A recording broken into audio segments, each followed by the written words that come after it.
Bienvenidos. Damos inicio a la versión especializada en salud del noticiero científico y cultural iberoamericano NSC. Soy Jonas Birmar y estaré con ustedes en este espacio de la Asociación de Televisiones Educativas y Culturales Iberoamericanas, ATI, buscando difundir la ciencia y la tecnología a lo largo de América Latina. La leucemia es un tipo de cáncer que se genera en las células que produce nuestra sangre. Existen distintos tipos y cada uno cuenta con su propio tratamiento. En España, una nueva investigación apunta a que un primer diagnóstico puede adelantar el rumbo que tendrá en un paciente esta enfermedad. La evolución de la leucemia podría estar escrita en el mismo momento del diagnóstico. Las células malignas se pueden detectar en cantidades pequeñas mucho antes de que presenten complicaciones. Lo que hemos visto es que muchos años antes de que se desarrolle este cambio hacia un tumor mucho más agresivo, ya podemos detectar células en el momento del diagnóstico de la leucemia inicial que serán las responsables de dictar cómo evoluciona este tumor. Ahora este estudio cambia el prisma con el que se aborda la leucemia. Hasta el momento se creía que las células se volvían agresivas y resistentes a lo largo del tiempo. Estamos cambiando nuestra visión del cáncer. Pensábamos que era una célula que crecía, se multiplicaba y posteriormente iba adquiriendo nuevas alteraciones. La sorpresa ahora ha sido que esta célula madre de la leucemia ya ha proliferado enormemente en el momento del diagnóstico, generando centenares o quizá millares de células hijas. Unas células que van creciendo y tienen la capacidad de comportarse de forma agresiva e incluso provocar recaídas, pero eso sí, con un talón de Aquiles. Hemos utilizado un fármaco que bloquea la respiración de la célula y estas células se paran totalmente su crecimiento. Se abre así la puerta a un diagnóstico precoz y a plantear nuevas estrategias para el tratamiento de la leucemia linfática crónica, la más frecuente en adultos.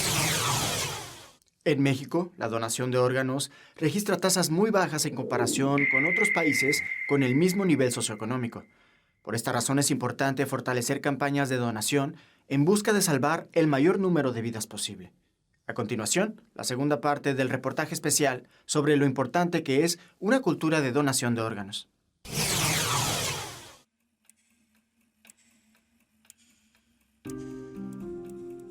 El tiempo no pasa igual para todos. Para los pacientes que esperan un trasplante, cada minuto es vital.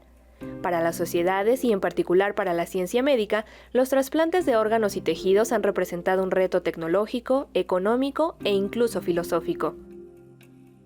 En la historia de la trasplantología existen algunos hitos que marcaron el desarrollo de esta práctica desde tiempos antiguos, pero su importancia no fue reconocida hasta 1954, cuando se realizó el primer trasplante renal en el que Ronald Lee Herrick donó uno de sus riñones a su hermano gemelo Richard. En México, el primer trasplante renal se realizó con éxito en el Centro Médico Nacional en 1963. Pero el acontecimiento que marcó un cambio en la percepción de esta práctica fue el primer trasplante de corazón efectuado por el Dr. Rubén Argüero en 1988. Actualmente más de 22,000 personas están en lista de espera y la demanda por un trasplante de órganos o tejidos continúa en aumento. Nuestra actividad de donación y trasplante en nuestro país en los últimos 35 o 40 años se caracteriza por ser insuficiente. La demanda por recibir un trasplante es muy grande. Tenemos una tasa de donación muy baja, incluso muy por debajo del promedio de los países de América Latina. En nuestro país la tasa de donación es muy baja, anda alrededor de 3.1, 3.5, mientras que en países como Argentina, Chile, Uruguay y Colombia, para no hablar de Brasil, la tasa es de alrededor de 11 o de 12 casos por millón de habitantes. La elevada prevalencia de enfermedades crónico-degenerativas como la diabetes, la obesidad, la hipertensión arterial y la insuficiencia renal son una de las principales causas por las que los mexicanos requieren un trasplante de órganos. De acuerdo al Centro Nacional de Trasplantes, en el primer semestre de 2022, el 75% de las personas en lista de espera necesitaba un riñón. También hoy en día se puede obtener piel para un trasplante. Personas que han sufrido quemaduras muy extensas se pueden beneficiar enormemente del trasplante de piel, pero también hay trasplantes de hueso. Y existen también trasplantes que se llaman de tejidos combinados. ¿A qué nos referimos? Bueno, pues por ejemplo, trasplantes de brazo, de mano, en donde ya entran en juego músculo, tejido nervioso, piel. En los últimos años se han incrementado las campañas de donación de órganos y tejidos. Sin embargo, las bajas tasas de donación provocan que en México solo 1 de cada 5 personas en espera obtenga el beneficio de un trasplante. Olvidar cosas es parte natural del proceso de envejecimiento de nuestro cerebro. Sin embargo, este deterioro puede ser causado por una enfermedad de origen desconocido. El Alzheimer se presenta como un trastorno que destruye las capacidades de nuestro cerebro, por lo que expertos en la región iberoamericana han creado una universidad especializada en la investigación sobre esta enfermedad. Unir fuerzas en el afán de seguir golpeando puertas para concienciar sobre la enfermedad y allanar las vías de acceso a sus tratamientos es el impulso detrás de la Universidad de Alzheimer, un espacio de capacitación creado por más de 30 expertos de Iberoamérica.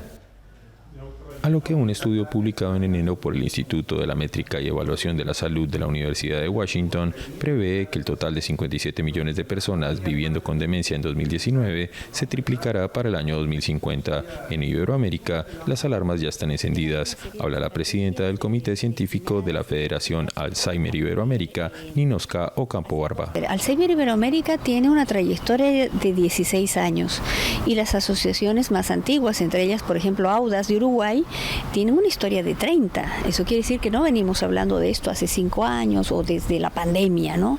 Este es un recorrido largo en el que por fin, creo yo, y viendo con mucha esperanza, comenzamos a ver luces al final del túnel. De todas formas, para Ocampo Barba hay en el abordaje de los 21 países de la Federación 2 tareas fundamentales. Por un lado, la concientización social de quitar el tabú al hablar de la enfermedad y por otro, la atención a los pacientes y sus familias. Son distintas las enfermedades a las que estamos expuestos sin darnos cuenta. Algunas de ellas se consideran un problema de salud pública, como la tuberculosis, infección microbacteriana que se propaga cuando una persona infectada tose o estornuda. A pesar de que se creía controlada, la OMS advierte que esta infección vuelve a propagarse por el mundo. Por primera vez en casi 2 décadas, la OMS informa un aumento en el número de personas que enferman de tuberculosis y tuberculosis resistente a los medicamentos, con un aumento de las muertes relacionadas a tuberculosis. Esta fue la advertencia lanzada el jueves por la Organización Mundial de la Salud como parte de su informe anual. Se estima que 10,6 millones de personas se enfermaron de tuberculosis en 2021. Es un aumento del 4,5% desde 2020. Los hombres representaron el 56,5%, las mujeres adultas representaron el 32,5% y los niños el 11%. La mayor parte del aumento de muertes calculado se registró el año pasado en 4 países: India, Indonesia, Birmania y Filipinas. La tuberculosis es una de las enfermedades infecciosas más mortales del mundo. Es la principal causa de muerte de personas con VIH y un factor importante que contribuye a la muerte relativa por resistencia a los antimicrobianos. La tuberculosis es causada por una bacteria que ataca principalmente a los pulmones. Su incidencia había disminuido cerca de un 2% por año durante las últimas 2 décadas. La OMS considera que la propagación de esta enfermedad ocurre tras una importante caída en el gasto mundial dedicado a su detección y tratamiento en medio de la pandemia de COVID-19. También llamó a actuar con urgencia en zonas de conflicto, ya que la crisis energética mundial y la inseguridad alimentaria pueden agravar algunos factores determinantes de propagación de la tuberculosis. El cólera es una de las enfermedades más antiguas de las que el ser humano tenga registro. A lo largo de la historia ha causado millones de muertes. En tiempos actuales, y gracias a los esfuerzos en salud, esta enfermedad bacteriana había estado ausente en varios países desde hace décadas. No obstante, esta infección ha regresado en algunos territorios del mundo como resultado de la crisis y la guerra. Bebnine se ha convertido en el epicentro del primer brote de cólera que sacude al Líbano en casi 30 años. Se ubica a apenas 15 kilómetros de la frontera con Siria, donde hace 2 meses comenzó el brote inicial de la enfermedad, y pertenece al distrito septentrional de Akkar, donde el pasado 5 de octubre se detectó el primer caso de cólera en territorio libanés desde 1993. Desde entonces, el Ministerio de Salud Pública ha contabilizado más de 2.400 contagios sospechosos y cerca de una veintena de muertes, mientras que la Organización Mundial de la Salud alertó esta semana de su rápida propagación hasta alcanzar ya a todas las provincias del país. En Bebnine la situación se descontroló a finales de octubre.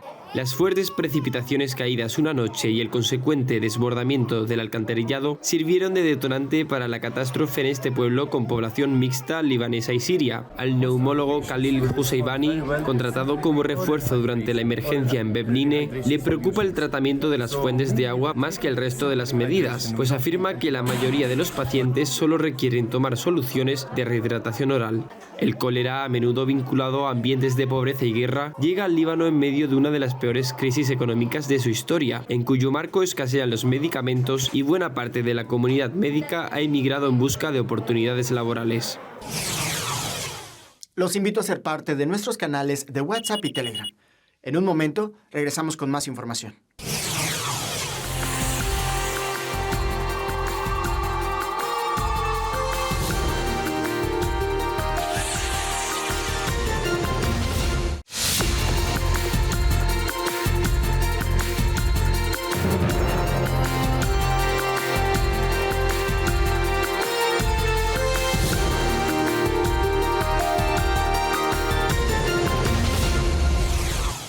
La diabetes es considerada una enfermedad silenciosa. Más del 50% de pacientes no saben que viven con ella, hasta que la condición ha generado daños importantes al cuerpo. Una investigación reciente podría dar inicio a un tratamiento contra la diabetes tipo 1, y así evitar que los pacientes tengan que inyectarse insulina diariamente. El páncreas de las personas que padecen diabetes tipo 1 no produce la hormona insulina, que es la responsable de mantener los niveles adecuados de glucosa en la sangre. Un exceso de glucosa en el organismo genera una serie de daños que pueden conducir a la muerte. Para evitarlo, estas personas tienen que inyectarse diariamente una dosis de insulina. Investigaciones recientes han encontrado una nueva forma de mantener los niveles normales de glucosa en sangre en personas con diabetes tipo 1 sin necesidad de este tratamiento actual. Existe otra hormona llamada glucagón que también se produce en el páncreas, cuya función es contraria a la insulina, ya que moviliza las reservas de glucosa que se encuentran en el hígado cuando el organismo las requiere. Unos científicos realizaron un experimento en el que administraron a unos ratones una toxina que destruyó sus células productoras de insulina, convirtiéndolos en diabéticos. Estos mismos ratones habían sido modificados genéticamente para que no produjeran los receptores que son necesarios para que el glucagón actúe. Sin embargo, a pesar de no producir insulina, al impedir actuar al glucagón, sus niveles de glucosa no se elevaron aun cuando se agregaron cantidades elevadas de glucosa a su dieta. Este experimento aún no se realiza en humanos. Sin embargo, es un descubrimiento prometedor, pues se cree que un medicamento que pueda bloquear la acción del glucagón mantendrá los niveles de glucosa normales sin necesidad de la inyección diaria de insulina. Hasta aquí una pequeña dosis de ciencia. Existen personas con la capacidad de percibir mayor información sensorial del entorno que los rodea. Se dan cuenta de detalles que para otras personas pueden pasar desapercibidos.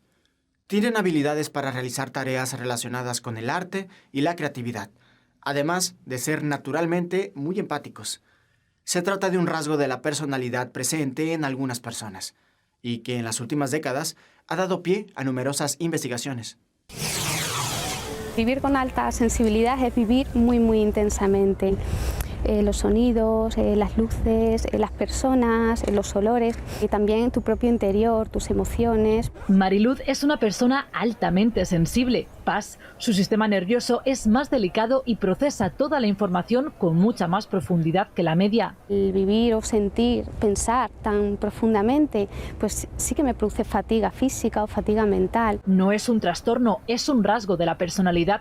Su investigación ha dado un salto en los últimos años. Hay muchos desarrollos de la neurociencia a través de resonancias magnéticas funcionales, donde se detecta que hay un mayor movimiento en el hemisferio derecho, que tiene que ver con toda la parte emocional, con toda la parte creativa, con toda la parte a nivel cognitivo también del córtex prefrontal. Mercedes ha notado un repunte de pacientes que le preguntan sobre el tema. Hay un boom de publicaciones sobre PAS en redes sociales. Solo hay un test homologado en España, es este. Se estima que en torno a un 20% de la población es altamente sensible, un rasgo que hay que atender. La falta de gestión emocional adecuada, la falta de determinados recursos psicológicos pueden derivar en trastornos de ansiedad, de depresivo, en los niños también miedos, fobias. Empáticos, creativos, disfrutones, por el contrario, explican una buena gestión convierte la sensibilidad de las PAS en un don. Sabemos que cualquier persona en el mundo es propensa a contraer la COVID-19. No obstante, algunos grupos pueden desencadenar los síntomas más graves de esta enfermedad, como personas mayores a los 70 años, mujeres en etapa de embarazo o el padecer alguna enfermedad. En Bolivia, una campaña enfoca sus esfuerzos en vacunar contra la COVID-19 a quienes viven con VIH. La campaña nacional Me Cuido por Mí, Me Cuido por Ti promueve la prevención y la sensibilización sobre la importancia de la vacunación contra la COVID-19 en personas que viven con VIH y a su vez fomentar que continúen con sus tratamientos y la detección rápida de esta enfermedad. Paola Pinto es la presidenta del Mecanismo de Coordinación País Bolivia, una instancia multisectorial que junto a la Fundación IVOS son impulsoras de la campaña. Entendemos que el lanzamiento de esta campaña lo que busca es sensibilizar y ver que la población boliviana pueda entender que estas personas necesitan mucho apoyo, necesitan ser escuchadas y también necesitan entender de que no se puede vivir con estigma y discriminación hacia estas personas. La idea es que a través de mensajes difundidos por medios de comunicación y redes sociales se promueva que las poblaciones vulnerables como las personas con VIH puedan vacunarse contra la COVID-19, pero también que continúen o comiencen con sus tratamientos. Christopher Killer es el presidente del colectivo LGBTI de La Paz. Una persona que vive con VIH y no cumple su tratamiento tiene un sistema inmunitario bajo y es ahí donde el COVID puede atacar y puede generar complicaciones muy delicadas.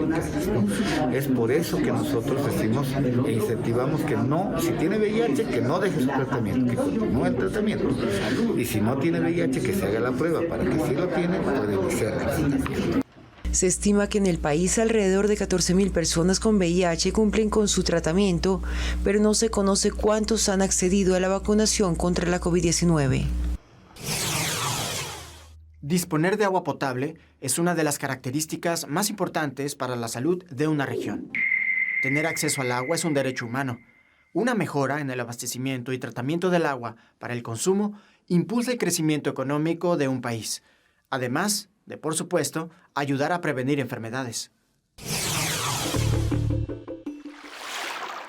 El abastecimiento de agua potable y el saneamiento básico son aspectos esenciales para el mejoramiento de la salud pública y el desarrollo socioeconómico, particularmente en países con una parte importante de su población afectada por enfermedades relacionadas con el agua. Es aquí donde el Instituto Sinara de la Universidad del Valle, a través de distintos proyectos, se encarga de investigar y de desarrollar tecnologías y métodos de tratamiento para la potabilización del agua y así facilitar la sostenibilidad de sistemas de abastecimiento, lo que mejora las condiciones de calidad de vida para muchas personas, quienes también trabajan por preservar este recurso tan importante que significa para todos fuente de vida.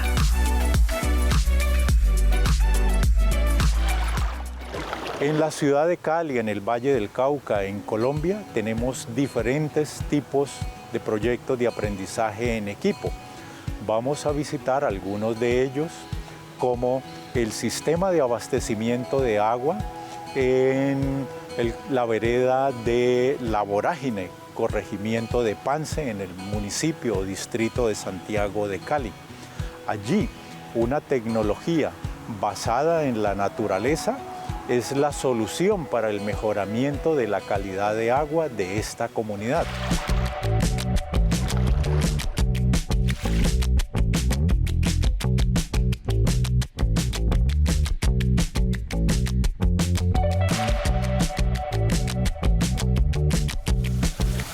Esta es la calidad del efluente que descargamos al río Pance, se puede pagar por las 3 etapas de tratamiento, cumpliendo con toda normatividad en el tema de vertimientos, monitoreada constantemente por CDC.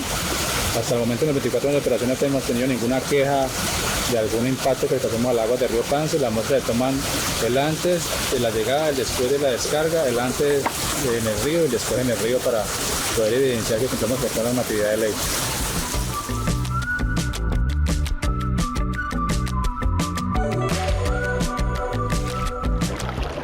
El vínculo de la Universidad del Valle con las comunidades ha sido esencial para su desarrollo, pues con el conocimiento y el acompañamiento de los académicos, los habitantes han podido resolver diferentes situaciones para satisfacer sus necesidades, contribuyendo también a la conservación de la naturaleza, al desarrollo sostenible y a la equidad social.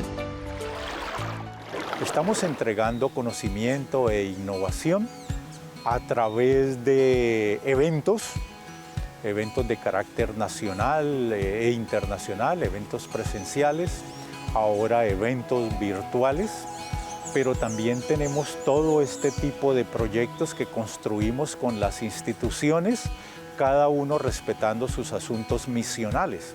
Y le quedan a las instituciones ejemplos y le quedan a la universidad también ejemplos para desarrollar nuevamente investigación, docencia y hacerse nuevas preguntas. Las inmunoterapias estimulan las defensas naturales de nuestro cuerpo para que éstas puedan atacar células cancerosas. Haciendo uso de esta estrategia terapéutica, un nuevo estudio en Estados Unidos está en camino a descubrir una vacuna que pueda hacer visibles los tumores y esto de oportunidad a que nuestro sistema inmunológico pueda atacarlos. Los tumores se ocultan al sistema inmune y hacen que las células T, que tendrían que atacarlos, no los reconozcan para destruirlos.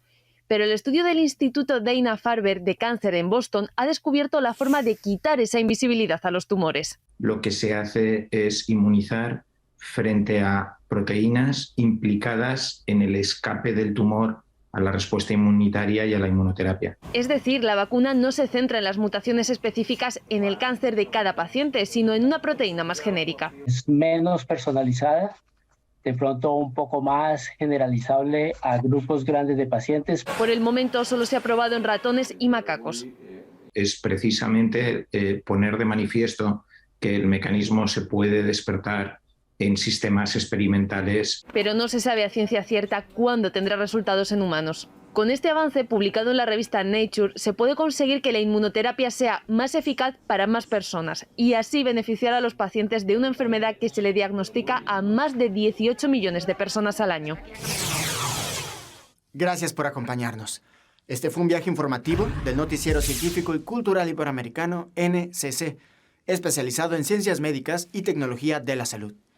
No se pierdan las emisiones especiales de Ciencia, Tecnología y Cultura con Ana Cristina Olvera e Iván Carrillo. Gracias a los socios de ATEI, que a través de sus plataformas hacen posible esta transmisión. También gracias a las agencias informativas AFP, EFE, Notimex, Xinhua, Euronews y Deutsche Welle. Visite nuestra página noticiasncc.com. Utilice nuestra aplicación móvil y síganos en nuestras redes sociales. Nos encuentran como NCC Iberoamérica. Soy Jonas Birmar. Cuídense mucho. Nos vemos en la próxima.